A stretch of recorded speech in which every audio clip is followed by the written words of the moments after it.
YouTube. Ba, sam internet dla mnie osobiście był zawsze tajemniczy. W internecie każdy może być chociaż przez pewien czas anonimowy, nieznajomy i bezimienny. Niektórzy z tej możliwości korzystają do dziś. Enigma również zawiera się w fakcie, że w gruncie rzeczy można tutaj znaleźć właściwie wszystko. Do wielu niepokojących obrazków czy filmów nie trzeba nawet sieci cebulowych.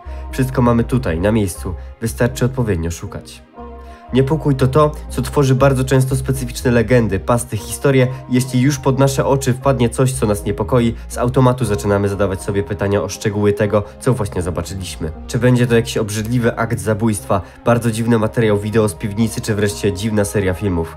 Spójrzmy, gdy zadajemy pytania próbujące dowiedzieć się trochę więcej o danym materiale, przesyłamy taki film, zdjęcie czy wiadomość innej osobie. Nie tylko po to, by dostać odpowiedzi na upragnione pytania, lecz również po to, by skłonić drugą osobę do podobnych doświadczeń, których właśnie mieliśmy okazję przeżyć. Na tym właśnie fenomenie doskonale skorzystała Kraina Grzybów, tworząc swoim poczuciem nieswojości wiralowe filmy, które trafiły do setek tysięcy odbiorców na dobrą sprawę na całym świecie. Jednak o co było to całe halo? Czemu kilka bezsensownie zmontowanych materiałów zrobiły taką furorę w sieci?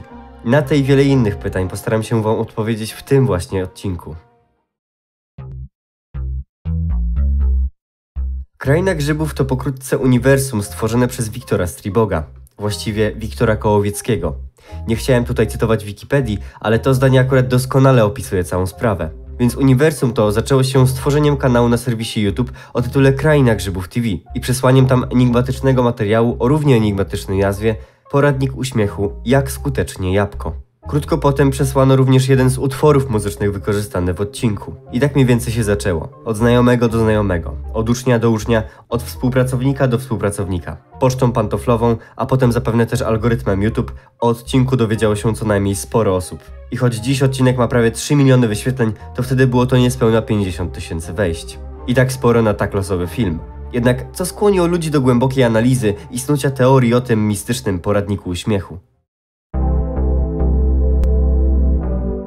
Właśnie szczerze muszę Wam przyznać, że nic. Znaczy, nic cudownego nie sprawiło, że Kraina Grzybów stała się wiralem. To nasza ludzka natura pragnąca do bólu analizować i opisać wszystko, co mamy pod ręką. Nadać wszystkiemu jakiś sens i znaczenie wyparła historię Krainy Grzybów na szczyty wskaźników oglądalności. Owszem, odcinki mają bogate walory estetyczne i artystyczne, jednak to nigdy nie gwarantuje sukcesu czy takiej oglądalności. To po prostu czysty przypadek, że Kraina Grzybów się tak wybiła. I to jest najpiękniejsze, to jest fascynujące.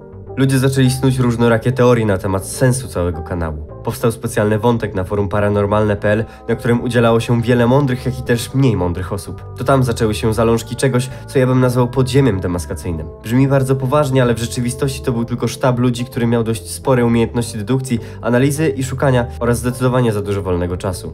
Na wątku udzielałem się zarówno ja, jak i sam właściciel kanału Kraina X. Użytkownika, który również był dość mocno zaplątany w całe to demaskowanie krainy. Wiedzieliście, że awatar kanału Krainy Grzybów był na samym początku inny? Czysty. Tło w profilowym było idealnie białe, a Małgosia na nim idealnie pomarańczowa. Na forum paranormalne.pl dosadnie to udowodniono. Twórcy Krainy Grzybów zmienili potem awatar. Dlatego właśnie ubolewam, że wątek na tym forum został usunięty. Po 100 postach zaciętej dyskusji o szczegółach źródeł, jak i znaczenia serii usunięto cały wątek z niewiadomych dla mnie powodów. Ludzie więc poprzenosili się na różne grupy dyskusyjne na Facebooku. Tam kontynuowano snucie mistycznych teorii.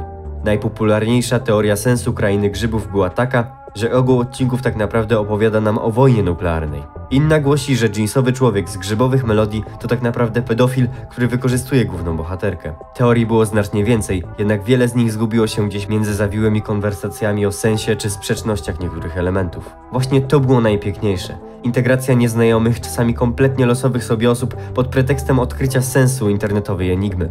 Ile znajomości, ile relacji, ile związków mogło w taki sposób powstać? Ile ludzi zdołało poznać innych, równie ciekawych sobie osób? Na te pytania nigdy nie będziemy w stanie odpowiedzieć, bo nie ma takich danych, które oddałyby budujący społeczności trend w historii ewolucji Krainy Grzybów. Więc o czym tak naprawdę jest ten poradnik uśmiechu i całe jego zaplecze? Biorąc pod uwagę motto dzisiejszej sztuki nowoczesnej, może Kraina Grzybów była tym, co przyjdzie Ci na jej temat do głowy. Albo wręcz przeciwnie, zawsze jest odwrotnością tego, co o niej sądzisz. Może lepiej zostawić ten temat. Może nie warto sobie odpowiadać na pytania, na które po prostu nie ma odpowiedzi. Bo pamiętajcie, z Krainy Grzybów z powrotem jest już troszeczkę gorzej. Kraina Grzybów nagle miała wtedy wypuścić swój drugi odcinek, Jak zrobić z papieru. Mniej więcej w tym samym czasie rozkwitała również działalność Krainy na ich stronie na Facebooku. Pojawiały się tam różne obrazy nawiązujące tematem, jak i stylistyką do uniwersum Krainy Grzybów. Niektóre posty nie miały praktycznie sensu, jednak po głębszej analizie można było je zrozumieć. W taki sposób na przykład rozwiązano zagadkę posta z codzienną pielęgnacją twarzy, w której chodziło o kolory obramowe nadchodzących odcinków porównane do kolorów skóry. Innymi słowy, na facebookowej stronie Krainy Grzybów było bardzo wiele informacji skolerowanych z bieżącymi, jak i nadchodzącymi wydarzeniami w świecie krainy. I wtedy właśnie na ratunek przychodziły kanały takie jak mój, czy kanał Kraina X, na których podawano wyjaśnienia i analizy jak na talerzu. W całym internecie zaroiło się nagle od filmów tłumaczących sens Krainy Grzybów, podających różnorakie teorie. O ile Kraina X skupiała się głównie na materiałach źródłowych różnych wstawek z Krainy Grzybów, które najczęściej okazywały się różnego rodzaju kronikami, czy to z USA, czy z ZSRR, to inne kanały skupiały się na próbie demaskowania samych autorów tej enigmatycznej serii. Ja na swoim kanale starałem się bardziej streszczać to, co sam wymyśliłem z tym, co przysyłały mi różne osoby i pisali inni zainteresowani. Tworzyłem również materiały mające na celu pomóc znaleźć autora tego godnego pochwały projektu i naprawdę byłem blisko do upublicznienia prawdziwego twórcy. Jednak byłem głupi i działałem dość pochopnie. Naprawdę pisali do mnie twórcy, o czym było w 10. nieistniejącym już dzisiaj odcinku mojej serii demaskowania. Dlaczego nieistniejącej? Gdyż kompletnie źle przeanalizowałem różne fakty. Pewnego razu, gdy napisał do mnie pewien człowiek tłumaczący mi, że nie powinienem skupiać się na twórcach, zacząłem głęboko zastanawiać się nad wszystkim, co robię. Bo rzeczywiście zaczęło przemawiać do mnie, dlaczego właściwie to bardzo głupie psuć w dość żałosny sposób komuś projekt od tak w pół drogi, niszcząc wszystkim zabawę, posiadając nazwisko i specyfikę twórcy. Tuż po tych zastanowieniach doszedłem do głębszej refleksji. Gdyż owy człowiek był tylko pewnego rodzaju ambasadorem Krainy Grzybów w rozmowach ze mną. On znał głównego twórcę, Wiktora Striboga. Na bieżąco sam się z nim komunikował i na bieżąco informował mnie, kiedy z nim akurat rozmawia. Nazywał go Łukaszem, jednak to na pewno był Stribog. Z rozmów z tym korespondentem dowiedziałem się naprawdę wielu ciekawych rzeczy. O tym, ile zarobił ich sklep z koszulkami, o tym, jaka jest struktura pewnego kolektywu tworzącego ten projekt. Korespondent był akurat odpowiedzialny za wprowadzanie wszystkich w błąd lub kierowanie ich na właściwą drogę tam, gdzie trzeba. Dowiedziałem się też, że Kraina X również była tworzona przez nich. Pamiętacie Astro TV? No więc ja nawet sam wtedy nie wiedziałem, co to jest. Otóż jest to jedna ze stacji telewizyjnych podana tuż obok stacji Kraina Grzybów TV na jednym z rzekomych skanów dzienników telewizyjnych na Facebooku Krainy Grzybów. Ten korespondent współtworzył stronę Astro TV, która miała łudząco podobną stylistykę Krainy Grzybów. Nie mówię o jakichś podróbkach pokroju różnych stron Doliny Kwiatów. To był dokładnie ten sam styl, czcionka i podejście co przy slajdach z Krainy Grzybów. Tylko jakby nie w stylu VHS, tylko bardziej DVD. Tak mniej bibułowo, a nieco bardziej papierowo. Mogę tylko opisywać, gdyż oryginalny fanpage Astro TV został usunięty, a wszelkie zdjęcia zniknęły z internetu.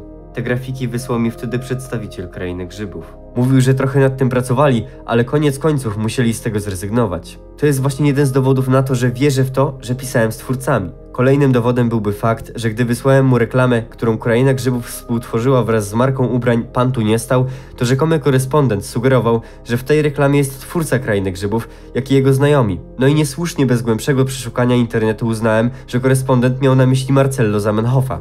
Jednak był to nikt inny jak sam Wiktor Stribog, który również jest widoczny na tym spocie reklamowym. Mimo że dość pochopnie uznałem Zamenhofa za twórcę, to jednak odcinka tłumaczącego moje relacje z twórcami Krainy nie zamieściłem tak szybko. Wstrzymywałem się bodajże ponad rok, zanim stwierdziłem, że warto opublikować moją rozmowę z korespondentem. W tym czasie sprawdziło się naprawdę wiele z tego, co owy korespondent mi pisał. Obiecałem mu, że skończę z czepianiem się już w swoich odcinkach autorów i że przestanę czerpać z tego zyski materialne, gdyż te i tak nie zebrały się nigdy do pełnych 300 zł potrzebnych do dokonywania wpłaty przez YouTube. Jednak właśnie po tym ponad roku coś we mnie pękło.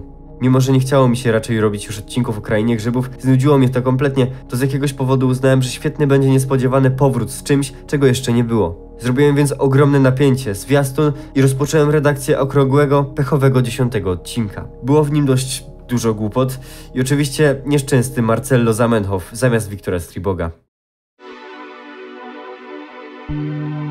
Nikogo jednak to bardzo nie poruszyło. Nieświadomie prawdopodobnie spełniłem prośbę korespondenta Krainy Grzybów, szerząc tego rodzaju dezinformacje. Odechciało mi się już kompletnie dotykania uniwersum Krainy i przestałem cokolwiek robić. Świat Krainy żył dalej swoim życiem. Powstała gra Smile Guide, The Apple Escape, powstawało coraz więcej koszulek, powstał ostatni odcinek, aż tu nagle koniec Krainy Grzybów. Twórcy sami się ujawnili. Okazało się, że Kraina Grzybów nie jest żadnym ostrzeżeniem przed wojną nuklearną, czy też kampanią przeciwko pedofilii. Był to po prostu zwykły projekt socjologiczny, eksperyment i dowód na to, że nawet czyjaś dobrze zmontowana i zekranizowana gorączka w ciasnym akademiku może zebrać miliony wyświetleń i setki tysięcy złotych.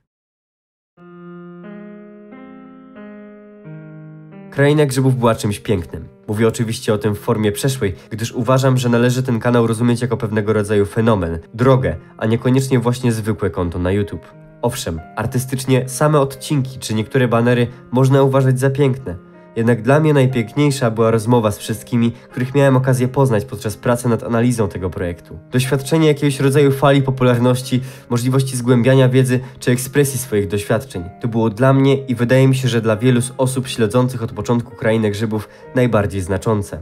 Oczywiście Kraina Grzybów wciąż może fascynować, jednak wyraźnie należy zaznaczyć ten koniec. Moment, w którym zabawa się skończyła, a był to właściwie moment zakończenia się całego projektu i ujawnienia się twórców. A co wy o tym sądzicie? Czy pamiętacie początki Krainy Grzybów? Dajcie znać, czy podobał wam się ten film i podsyłajcie pomysły na nowe filmy. Może jednak inne projekty pokroju Krainy Grzybów, którymi mógłbym się zająć. Dziękuję za obejrzenie tego materiału i zachęcam do subskrypcji tego kanału oraz zostawienia polubienia pod tym filmem. To były wspaniałe czasy.